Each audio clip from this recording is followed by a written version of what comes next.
Hello, St. Mark's. Thanks for joining me for this Lenten series on music as prayer. I've enjoyed putting it together, and I hope that you've got something out of it. Since this is the last one of the series, today I'd like to talk about wrong notes. I remember preparing my senior recital for my undergrad at the University of Richmond way back many centuries ago. I was playing for my organ professor, Suzanne Bunting, the Bach Toccata in F, which was to be the grand finale.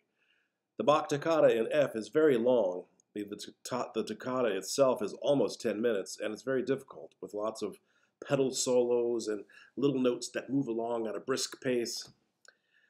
We agreed that I would play it all the way through without stopping, and at the top of page 27, there was a run with both hands that I pretty much clammed on, and I made a face, something like this, barreled through it, and finished it without any major mishap. How could I have blown that? I've practiced it 1,000 times. What was wrong with me? If Bach had been standing there, he'd probably thrown something at me and bellowed, "You should have been a cobbler." Dr. Bunting spoke highly of the performance as a whole, but then said, Ron, I'm always going to remember that face you made at the top of page 27, not the performance. You played so many right notes. You don't stress about the one or two wrong notes, but just keep going as if nothing happened, because you want your listeners to remember the beauty that they did hear, not that one brief flaw, which frankly was a lot larger in your own mind than it was in anybody else's. A lesson I've retained to this day, second only to my mother telling me, before I played my first wedding as a teenager, I was very nervous, and she said, just keep the sound going, because nobody's really listening anyway. Truer words were never spoke.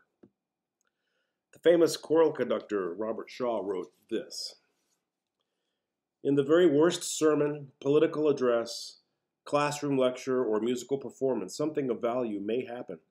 You can muddle or muffle the words of Isaiah, Lincoln, or Galileo, but they will not be silenced.